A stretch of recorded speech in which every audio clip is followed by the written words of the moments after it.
OK, salut les amis, bienvenue dans cette, nouvelle vidéo YouTube.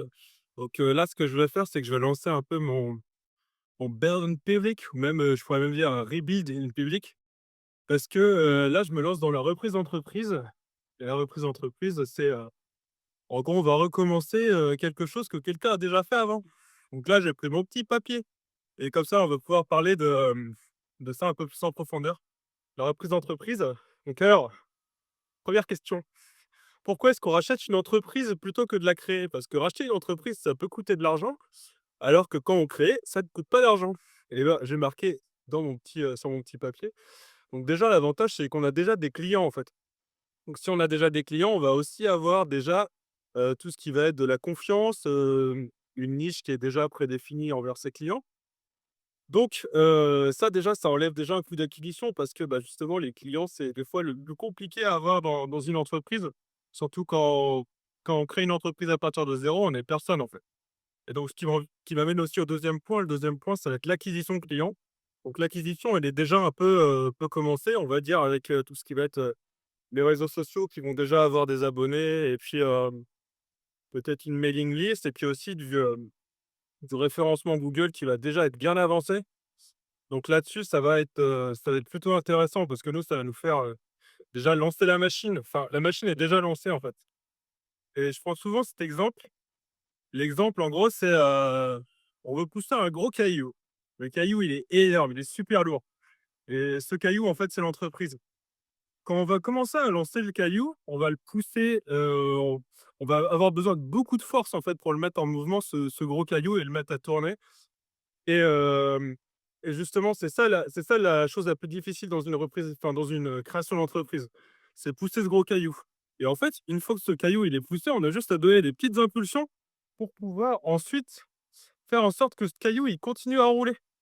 Et donc la reprise d'entreprise, c'est ça en fait. On donne des petites impulsions ensuite alors que le caillou il est déjà bien parti. Bon, je sais pas si la métaphore elle est parlante, mais en tout cas pour moi elle me parle pas mal.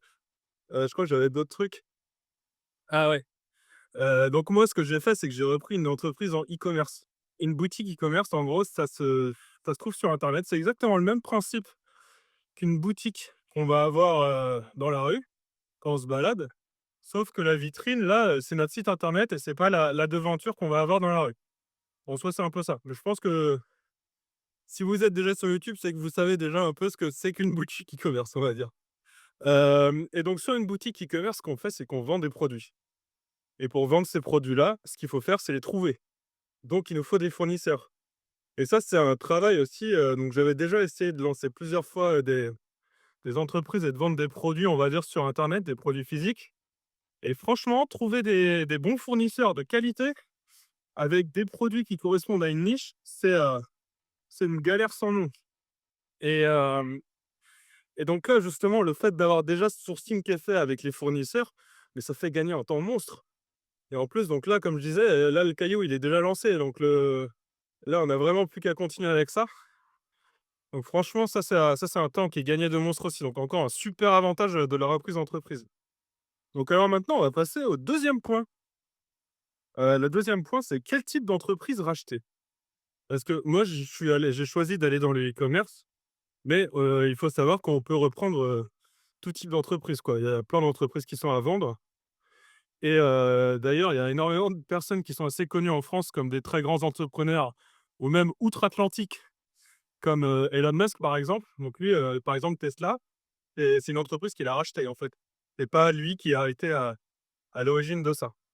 Ou en France, par exemple, il y a Bernard Arnault avec, qui a racheté l'entreprise Boussac dans les années, 80-90, je crois. Même Bernard Tapie qui a racheté Adidas. Enfin, des exemples comme ça de la reprise d'entreprise, on en a des centaines, on en a des centaines. Donc alors, pour choisir quel type d'entreprise on va reprendre, en fait, moi, je veux prendre que 2 points principaux. Le premier point, on va se dire qu'il faut avoir de l'appétence quand même, pour ce qu'on va racheter. Parce que ça sert à rien de prendre une entreprise dans laquelle tu as pas du tout de valeurs qui sont liées. Par exemple, disons que tu es un écolo, tu vas pas aller racheter une entreprise comme Total. Même si Total, enfin, à mon avis, c'est pas un petit chèque qu'il va falloir pour racheter ce genre d'entreprise. Surtout que tous les actionnaires vont peut-être pas être d'accord de vendre leur part. Donc pour continuer à quel type d'entreprise racheter, Déjà, ce qu'on va chercher aussi, c'est des entreprises qui n'ont qu'un seul actionnaire, en général, donc un seul propriétaire ou alors plusieurs propriétaires qui veulent prendre en même temps. Pourquoi? Parce qu'en fait, ça va nous donner un peu plus de pouvoir sur ce qu'on peut faire. Si on est actionnaire à 100, donc si on possède l'entièreté de la société, en fait, on va avoir le pouvoir total sur ce qui est fait et on va pas avoir besoin de demander l'avis d'autres personnes pour pouvoir avancer, dans les projets qu'on peut avoir pour cette entreprise. Et ensuite aussi, donc on a dit qu'il fallait, de l'appétence pour le domaine, mais il faut aussi des compétences. Par exemple, imagine que tu es quelqu'un de manuel.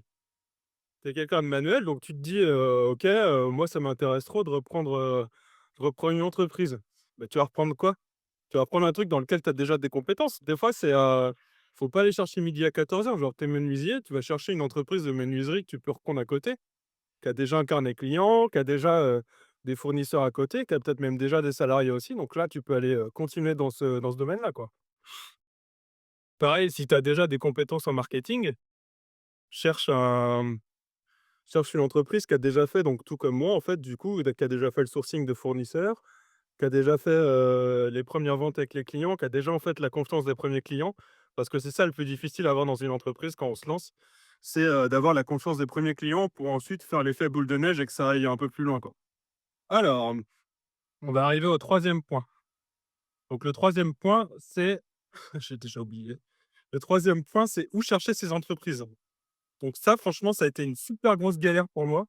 Parce que donc il y a plusieurs sites, hein, qui existent, il y a des sites plus ou moins spécialisés. Donc pour les moins spécialisés, on va aller, par exemple sur Le Bon Coin. Donc Le Bon Coin, on va pas je vais peut-être pas le présenter non plus, mais là-dessus, il y a aussi beaucoup de personnes qui vendent leur fonds de commerce en général ou leur entreprise. Donc donc là-dessus, il faut vraiment chercher pour pouvoir trouver une pépite, mais franchement, ça peut se trouver. Mais après, je pense que selon ce qu'on cherche, enfin, si on veut reprendre un bar tabac ou ce genre de business, en vrai, il y a pas de souci parce que là, il y en a énormément à vendre dessus. Mais par contre, ouais, c'est vrai que si on veut aller dans des fonds de commerce ou alors des activités qui sont un peu plus précises, c'est tout de suite beaucoup plus compliqué parce que les gens, ils vendent pas là-dessus. En fait, en général, ils passent par des mandataires ou enfin, c'est une galère à trouver pour la entreprise, je trouve. Dès qu'on sort des milieux de la restauration, du tabac-presse. Et donc moi, ce que j'ai fait, c'est que j'ai choisi, enfin, je me suis tourné vers un site qui était spécialisé dans la revente de sites e-commerce. Donc, ce site s'appelle Dotmarket. Je vais laisser le lien en description parce que franchement, si vous voulez aller dans le e-commerce, c'est un site que je recommande parce qu'eux, ils font vraiment très attention aux annonces qu'ils mettent sur leur site. C'est pas comme Le Bon Coin où c'est n'importe qui peut mettre son truc. Eux, ils vérifient bien l'annonce, ils vérifient que tout est OK en fait avant de pouvoir valider puis de mettre ça à un repreneur en fait. Donc alors il y a aussi le site internet Session PME. Donc Session PME, je trouve que c'est un peu le même principe que Le Bon Coin. Il y a, alors si vous voulez reprendre un camping, si vous voulez reprendre un hôtel, un tabac-presse, des restaurants, là franchement, je conseille vraiment d'aller sur ce site-là parce que vous allez forcément trouver votre bonheur vu le nombre d'annonces qu'il y a autour de ça. On arrive au quatrième point les amis. Alors avec qui s'entourer? Alors ça, c'est un peu chaud. Donc ce qu'il faut savoir, c'est quand on fait une session, en fait, il va falloir signer des papiers, il va s falloir faire pas mal de choses, quand même administratives. Donc c'est pour ça que nous, par exemple, donc le cédant et moi-même, on a été accompagnés donc par Dotmarket, la plateforme. On a été accompagnés par des avocats qui ont fait, en fait, la transition entre le cédant et puis moi-même. Et on a aussi eu donc moi, justement, j'ai fait un prêt bancaire, en fait, j'ai aussi eu, affaire à un banquier, un comptable aussi pour la création de la société. Enfin, il y a beaucoup d'intermédiaires qui peuvent rentrer en jeu à l'intérieur. Et surtout, bien s'entourer avec des professionnels parce que justement, si vous voulez être bien conseillé, il faut des personnes qui sont compétentes en face de vous. Vous pouvez pas avoir toutes les compétences du monde et donc par rapport à ça, justement, il faut s'entourer des personnes qui sont compétentes dans leur domaine pour pouvoir, pallier à votre manque de compétences. Une autre personne avec qui c'était important de s'entourer aussi quand on reprend une société, c'est avec le cédant. Ça peut paraître tout bête, mais quand on est accompagné avec le cédant, on fait quand même moins de bêtises parce que lui, ça fait, en général quelques années que lui, il exerce dans, son activité. Donc vu qu'il exerce son activité depuis quelques années, bah, il a déjà fait plein d'erreurs et justement le fait qu'il ait fait plein d'erreurs peut nous aider, nous, à en faire beaucoup moins. Donc justement, faut bien penser à demander justement au cédant s'il peut vous accompagner parce que franchement, je pense que c'est une plus-value qu'on peut avoir sur la vente.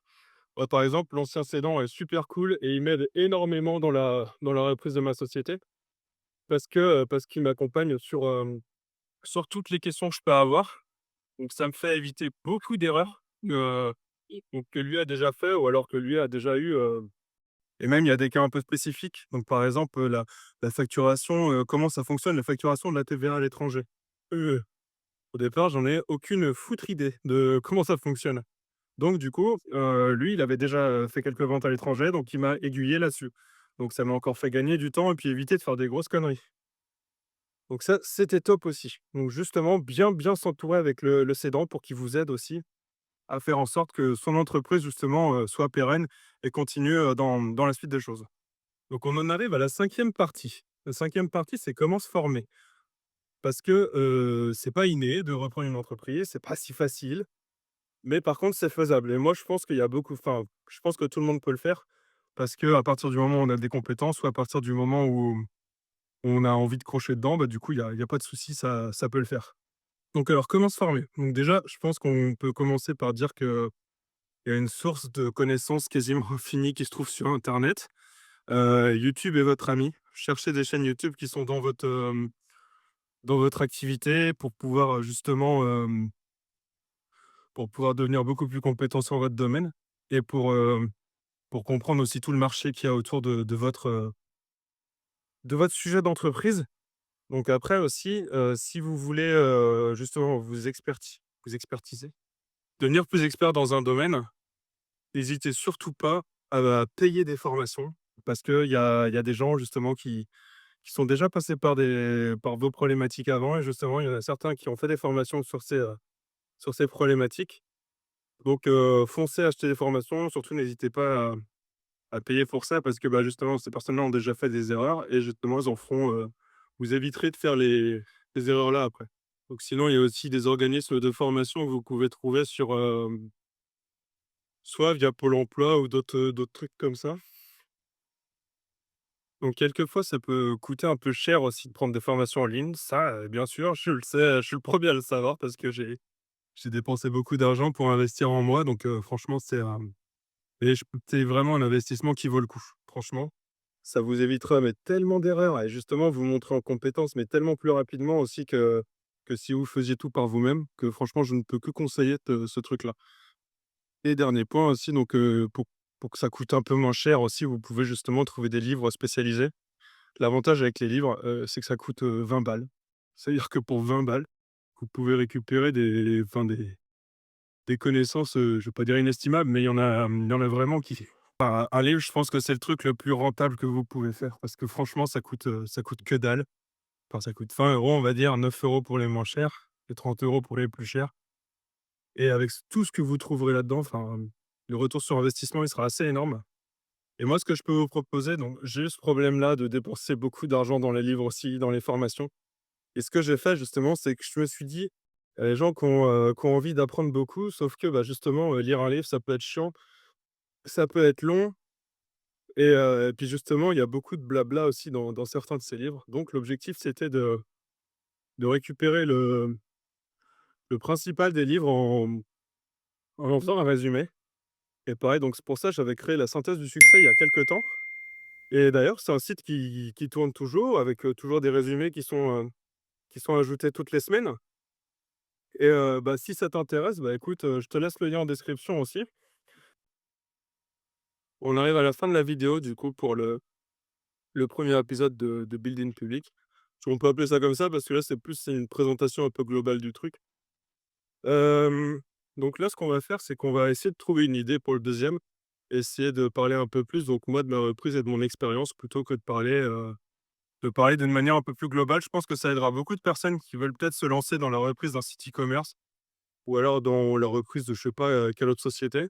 Moi, je serais pas expert, hein, de tous les données, là, je suis encore un petit débutant là-dedans et justement, on est toujours débutant un jour. Donc l'objectif pour moi, c'est vous donner un peu de motivation pour pouvoir justement lancer cette grosse boule, cette grosse pierre qui roule et justement d'être, le prochain repreneur d'entreprise pour pouvoir enfin travailler à votre compte. Donc que ce soit par le e-commerce ou, via d'autres systèmes, d'entreprise. Donc pensez bien à vous abonner si vous voulez accéder au deuxième épisode et puis, bah, écoutez, il me reste plus qu'à aller, parler portugais là avec quelques amis. Allez, salut!